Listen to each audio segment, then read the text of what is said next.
그 마음속에 굉장한 상처들이 있었음에도 불구하고 평생을 선교 사역을 하면서 이렇게 그 일을 했다고 하는 그런 것들이 상당히 그 마음의 감동으로 오더라고요.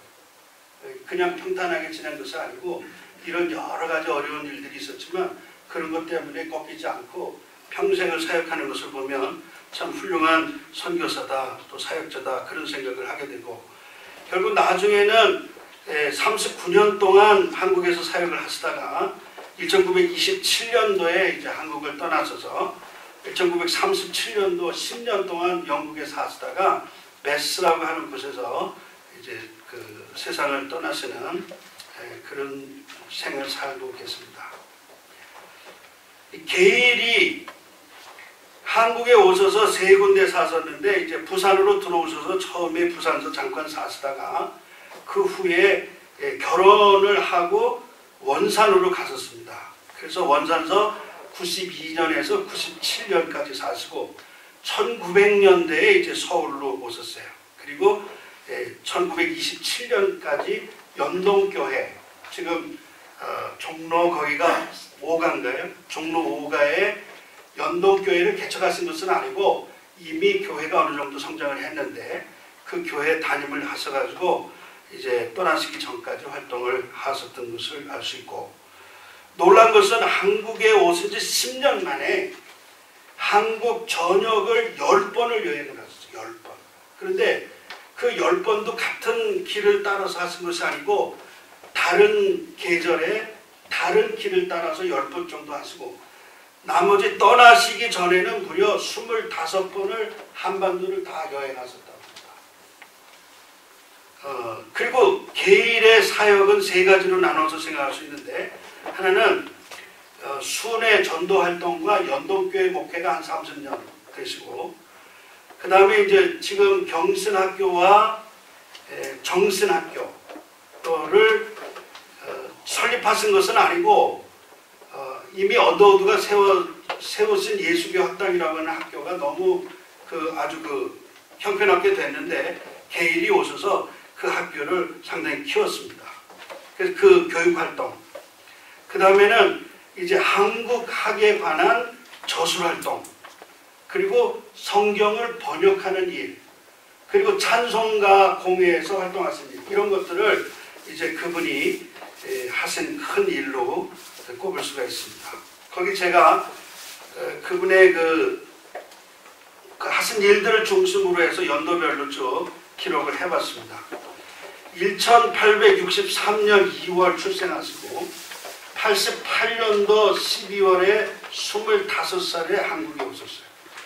그리고 92년에서 97년까지 원산에서 활동하시고, 또 1892년에 깁슨과 결혼하시고, 97년도에는 그리스도 신문 주간을 10년 동안 하십니다.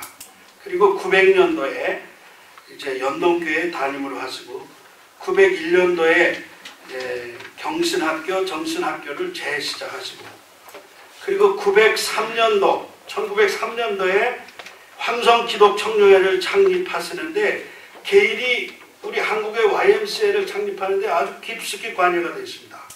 그래서 나중에 월남 이상재라든지 또 김정식 이런 분들이 YMCA를 통해서 이제 활동하시는 것을 우리가 볼 수가 있습니다.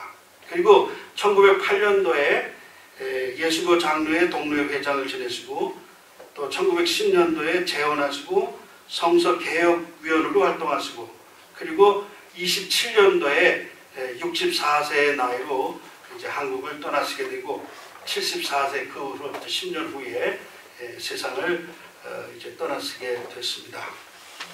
그래서 크게 나누면 선교사로서의 사역, 그 다음에 학생들을 가르치는 교육가로서의 사역, 그리고 글을 쓰고 집필하고 번역하는 번역가로서의 활동을 하신 분이다, 이렇게 볼 수 있습니다. 그분이 번역하고 또 쓰신 책들을 좀 소개를 해드리겠습니다.